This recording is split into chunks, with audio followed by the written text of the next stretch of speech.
Thank you so much to everyone coming out this morning, especially those of you coming out from the Los Angeles area who might be recovering from certain things that happened last night. Another drought that did not end, of which we will not speak. Sorry, how could I not? I know. And I will just use that as an opportunity to say Felicia Marcus is one of the most fascinating women I've ever met, not only in California, but anywhere in the world. No pressure. No pressure. She's got all sorts of interests, including baseball, a lifelong Dodgers fan, Star Trek, religious studies. I mean, I just love it. You're into so much.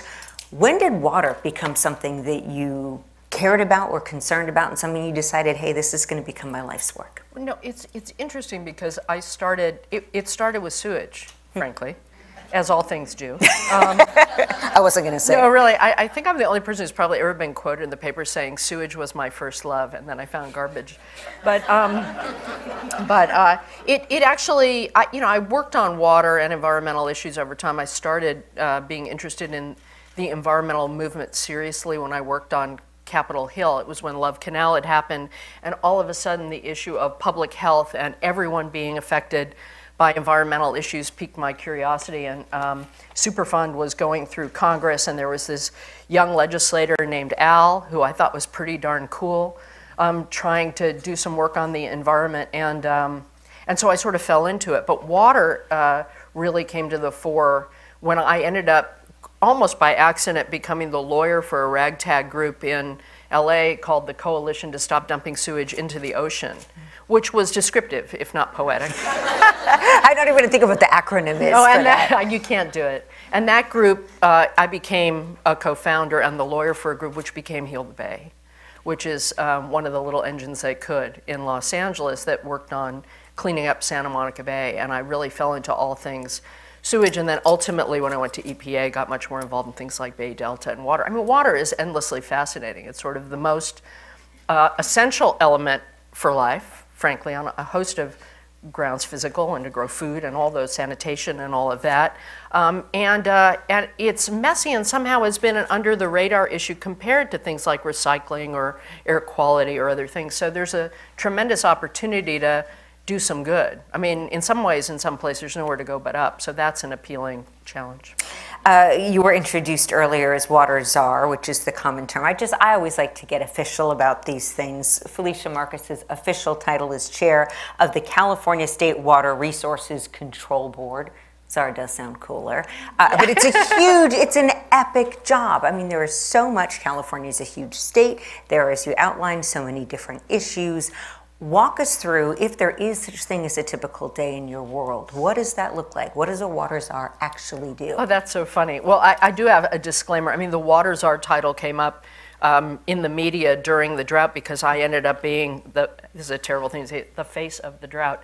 But as the administration extrovert, actually there's a whole team of people who all have different responsibilities. In fact, later today you have Wade Crowfoot on, who really was the drought czar. I mean, and everybody does better with a Wade Crowfoot, getting you to work harder, to focus, and to make things happen. So it really was very much a team effort. I was just more visible. And frankly, getting back to your question, the water board actually has more different slices. It may not be the biggest, but we do everything from implement the water rights system of the state of California, which most people don't wake up in the morning thinking about and go to sleep thinking about, and it tends to be called into question in time of shortage. Sure. So it was sort of, we went further in that than anyone had ever gone before, both because we had the authority and the imprimatur from the governor, but we also had the worst drought in modern history. So all of a sudden our water rights decisions, which we can talk about if you want, came to the fore. We had been given the drinking water regulatory program during the drought, so you'd have one agency responsible from source to tap and to coordinate one-stop shopping, particularly for small communities, but for everyone, and to get recycling, which is a combination of water quality in the physical world and then drinking water quality. And we had the huge water quality programs, the typical ones think about in regulating what goes out of a sewage system, regulating wetlands development, regulating, things that come out of pipes, and stormwater and irrigated ag. So we were sort of on all cylinders, and then the governor also gave us emergency authority to do urban conservation regulations, which were the things that probably got the most coverage because we were worried that we were going to be in a 10-year drought like Australia had been in, not the usual 3 to 4 year that we were used to over the past 100 years, and that they had been used to until they hit their 10-year drought.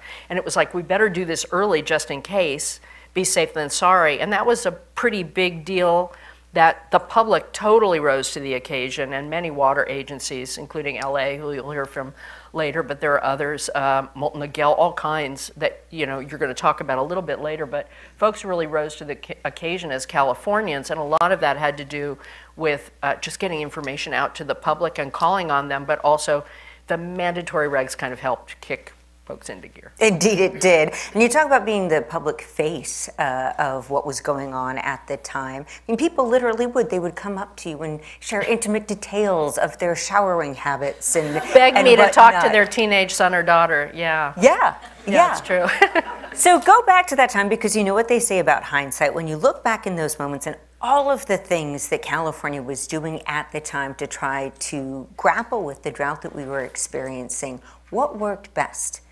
Well, I think a mix of things. I mean, I tend to be an all of the above girl, and I think part of the dynamic it's true in other public policy issues, but in California water, there is this tendency for people to pick the one thing and say, if those idiots, whether it's government or somebody else, just did that one thing, it would solve the whole problem. How can they be so stupid?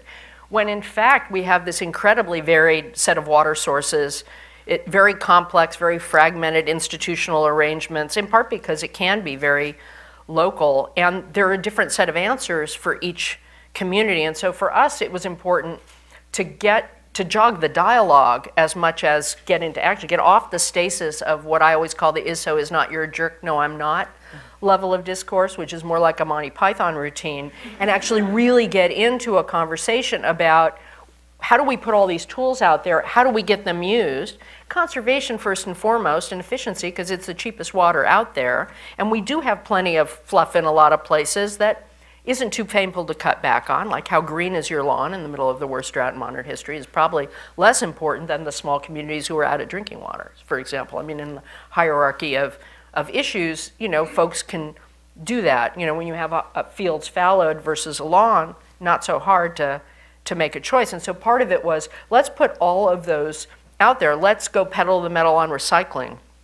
Let's get groundwater legislation passed. It took 100 years to get that passed since the surface water system. Let's get people off the dime and off their discussion and talking points and say, let's just do stuff and get in motion and put out this array. And it actually, what was effective with that in the broader thing is that everybody could see their stuff on that page.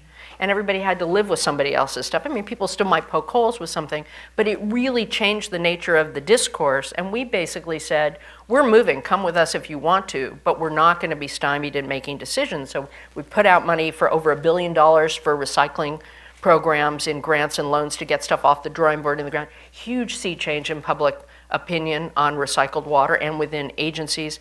Folks showed that they would rise to the occasion and conserve in a way that still warms my heart to this day. And I think while the water use rates have gone up, they're still on average hovering around 15% less than before the drought, and that's after the worst, the wettest winter in modern history. And so that you don't unlearn certain things about how you're wasting water on your lawn, or you can't go back to taking incredibly long showers all the time once maybe some people can, but I don't know about you, I can't. Even when I go to a water-rich place, I go, yahoo, I can take a long shower.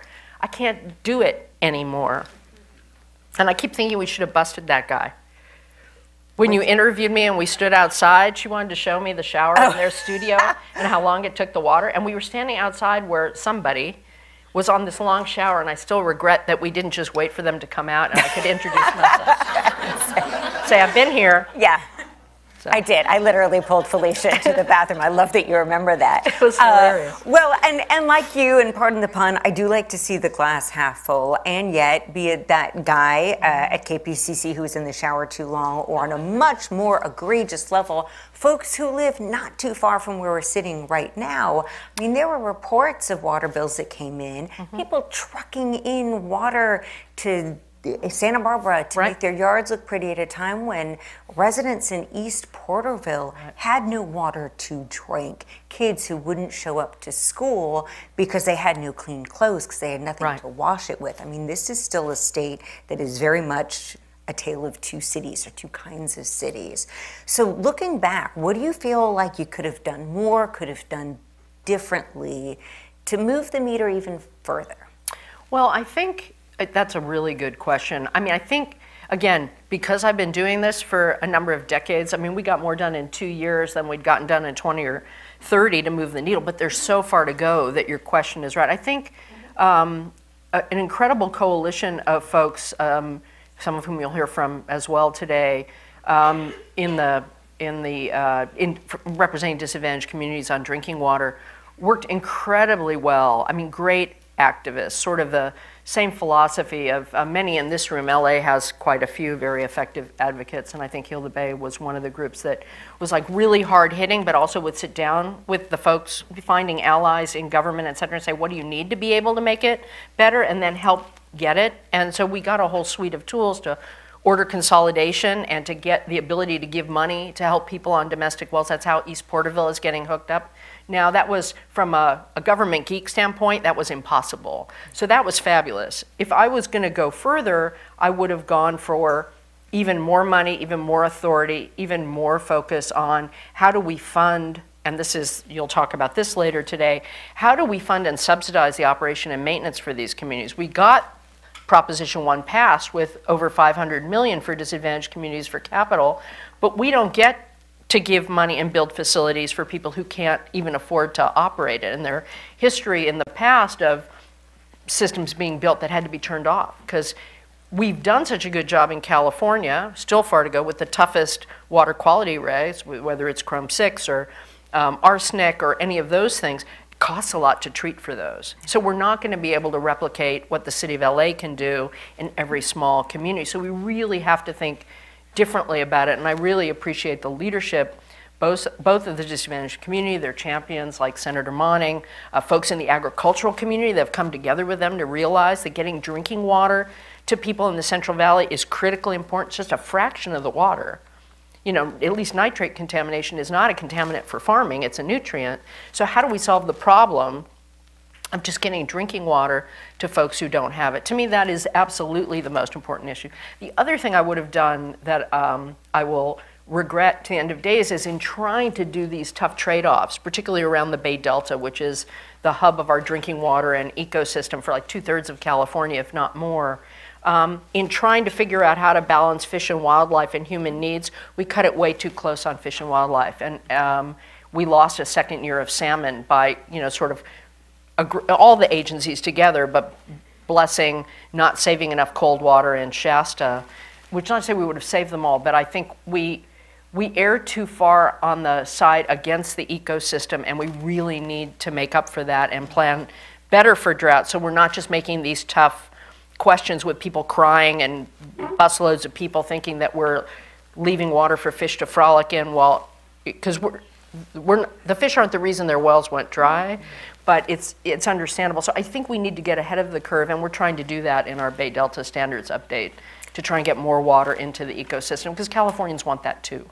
Since you brought up the D word, the Delta word, I do want to talk for a moment about the Delta Tunnels project that's on the horizon right now. And I just want to clarify for folks listening, Felicia Marcus is a judge. Is that I'm a hearing officer on a water rights change petition to, you know, water rights are, it's an amount, but it's also a season, a method of diversion, and a place of use, and they have to make a change. So I actually can't talk about it at all other than the process, or listen to anyone talk about it. Can you talk about the process, though? Yeah, just sure. kind of fill people in and where we're at, right? Because this Sure. has been something that's been talked about for a long time. So not any kind of qualitative judgment on it, but just explain what it would do where we're at. I give it, and I apologize if it seems above board. I'm sure my lawyers are listening and like ready to jump out windows at the moment, but I am allowed to talk about process.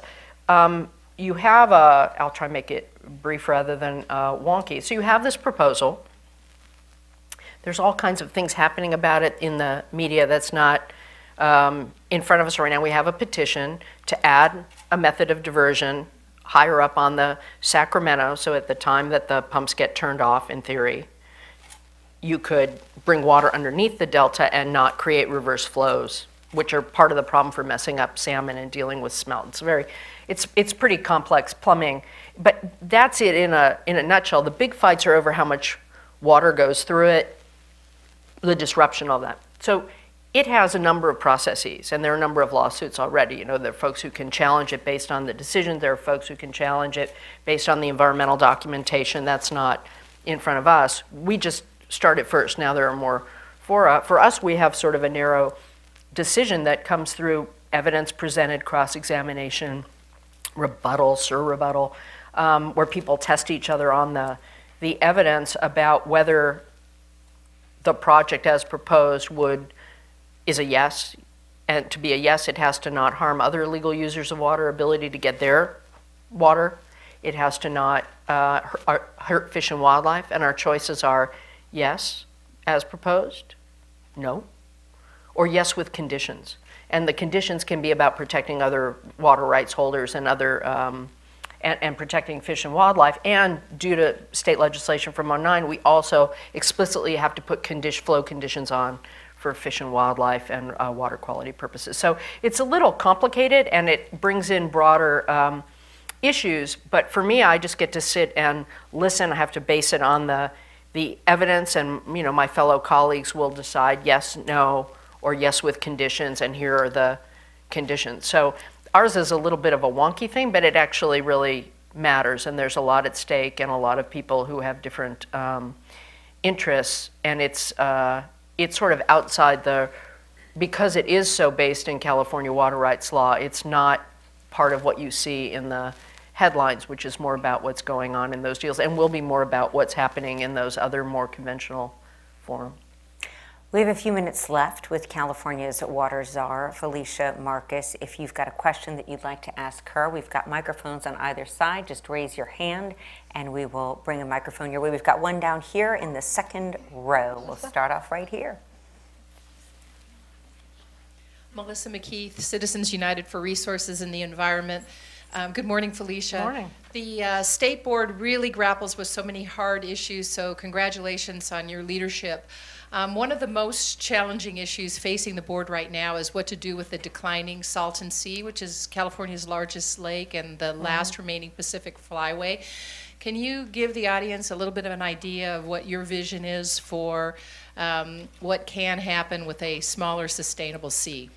That's a good question, and for folks who've been following the Salton Sea, there's a limit to how far I can go in this answer too, because there's a petition in front of us. It's a weird thing, like I have to have my lawyer on speed dial and almost have a wallet card about they're all back there. who I can talk to. Somebody, but this I can talk a little more about this in general. I do, and you asked more generally about the Salton Sea rather than the proceeding. I do think, having worked on Salton Sea issues and watched it over the past couple of decades, I mean, it is. You have folks who were at a simplistic level, sort of like the sea deserves to die, it was an accident, or it's the most important issue for both wildlife because we've destroyed all our wetlands and there's no bus stop for the birds on the Pacific Flyway to rest and get food. So the Salton Sea has become critically important, just as the rice fields in the Sac Valley have become essential for there to be those bus stops, again, for rest and for food. And energy on that incredible voyage that migratory birds take up and down, sort of an incredible miracle in general. And so it is important. We also have a problem with the sea receding, both naturally, but also speeded up by transfers between, this goes back to a 2002 decision of the board to transfer water to San Diego Metropolitan, Coachella, I think, has a piece of it as well, and would shrink it faster. And what ends up happening is it shrinks, some of it more natural because more's not coming in. It's basically an ag drain with a little bit coming from the Alamo, New Rivers, and the Whitewater River, is the dust playa gets exposed. It's not exactly the same as Owens Valley, different constituents, there's people who are still looking at it, but you've got a lot of people living there in already a place with high asthma rates and already a lot of dust, and so you have the specter of even more dust. So you have a potential public health disaster, and you have this issue of habitat, both for my favorite bird, the pelican, and other fish and wildlife. So it's become something of a battleground, and so the The challenge now is figuring out what to do. As with so many of these issues, it's less of a is not, you're a jerk, no, I'm not level of discourse, or Abbott and Costello is the other thing that always comes to mind in water conversations. It's more of a question of how can you manage it? And what happened, I was working on it 20 years ago, people had grand visions of bringing the sea back to the water skiing era of the 50s, and understandably, if you were down there for economic development, you would want that. And the resources came out with a $9 billion plan to do it, which would never be funded. The good news about this era is both the county, Imperial Irrigation District, and the parties recognize that our best chance is let's sustain a smaller sea that we have a shot at sustaining within our means, and just get going. This is my bias, is the perfect is the enemy of the good. Let's get folks into action doing something that changes the dynamic. That was the Heal the Bay philosophy. It's like pound the table, but when the city sat down at the table finally, we sat at the table and tried to figure out how to make things happen. When you get people engaged in figuring out how to do something on the ground and they start seeing tangible success, it breeds more success, and you give more power to the doers and take it away from the talkers. And that's what's happening on the Salton Sea.